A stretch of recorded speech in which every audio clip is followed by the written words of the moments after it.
Day 7. Gratitude.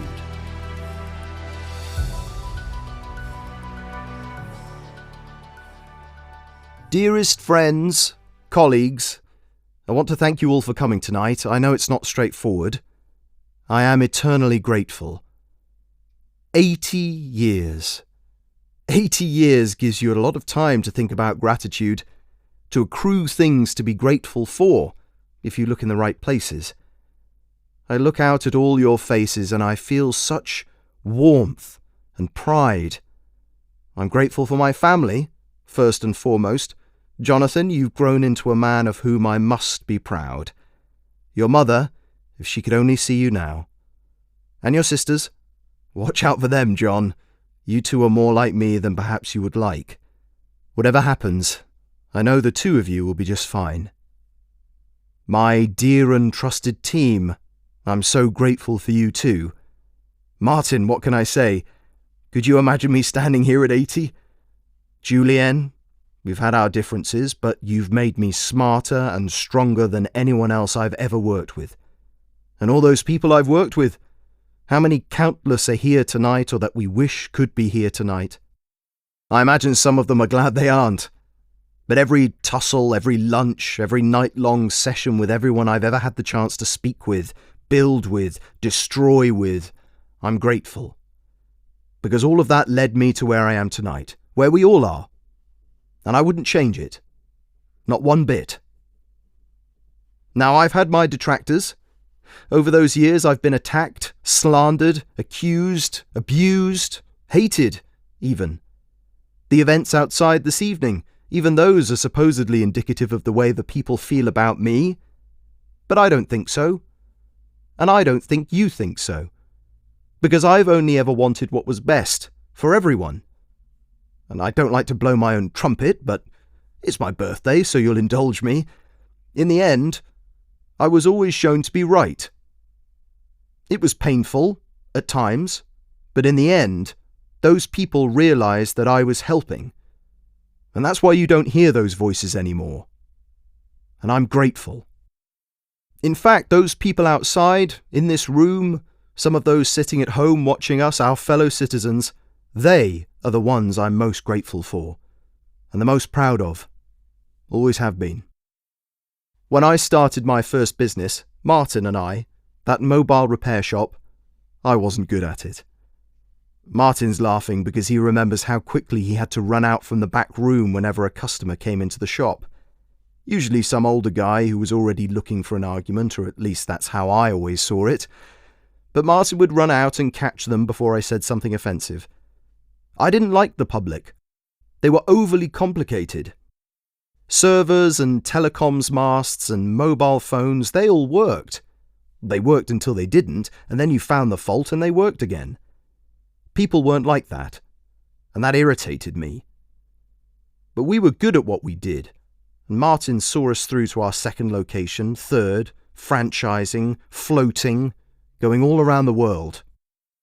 Suddenly, I wasn't talking to people about their wife's broken handset, but prime ministers and presidents about their broken economies. But it was the same. I didn't like them. I wasn't grateful for where I was, the opportunities I had. I was angry that the more I created, the less happy I was, the less satisfied. People were falling over themselves to invest in our ideas. We had factories opening in sub-Saharan countries that had never been trusted before. Africa blossomed with our help. Our food arm cut the legs out from under the Amazonian beef concerns. Beef! Do you remember that? Yes, I chewed beef and I admit I swallowed, but I'm looking at some of the young guys from Intersolar and, yeah, they're shaking their heads. They never tried it. You're not missing much, guys. Everywhere I turned, we were bringing, giving, creating, solving. But I didn't feel grateful. Everyone else was, but I wasn't. Then I went to my mother's funeral. Sorry, I couldn't resist. But really, on that day, at the wake, I witnessed something. Some poor old cousin of one of my parents was bashing away at this old smartphone, getting more and more frustrated, and a young woman, I don't think they knew each other. She asked him if he needed any help. Now, at first, he was quite dismissive. What could a child like this have to teach him? And she was honest. She said she'd never used anything like that before. This thing was a museum piece even then. But she studied it, calmly, and that calmed him, and searched online, and within a few minutes, not only had she fixed it, but she was directing him to things that would make his life better. And he was grateful, and I was moved. At that time, I was in a different country every day, it seemed, but here was a future mind helping an older one, a brilliant mind. And she was a fellow citizen. We have the most brilliant minds.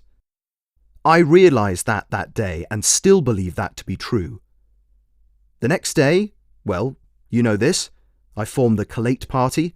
We ran on a platform of unleashing the potential of those minds to assist others. And those great minds chose me to lead them, and I finally understood the public. They wanted the same things I did, even if they didn't realize it to begin with. We tore down those cancerous institutions. The monarchy went the way of the beef cow. We downsized government, streamlined decision-making, more power into the hands of the people, thanks to our technologies. No more voting every 5 years, voting every day, making our country better, stronger.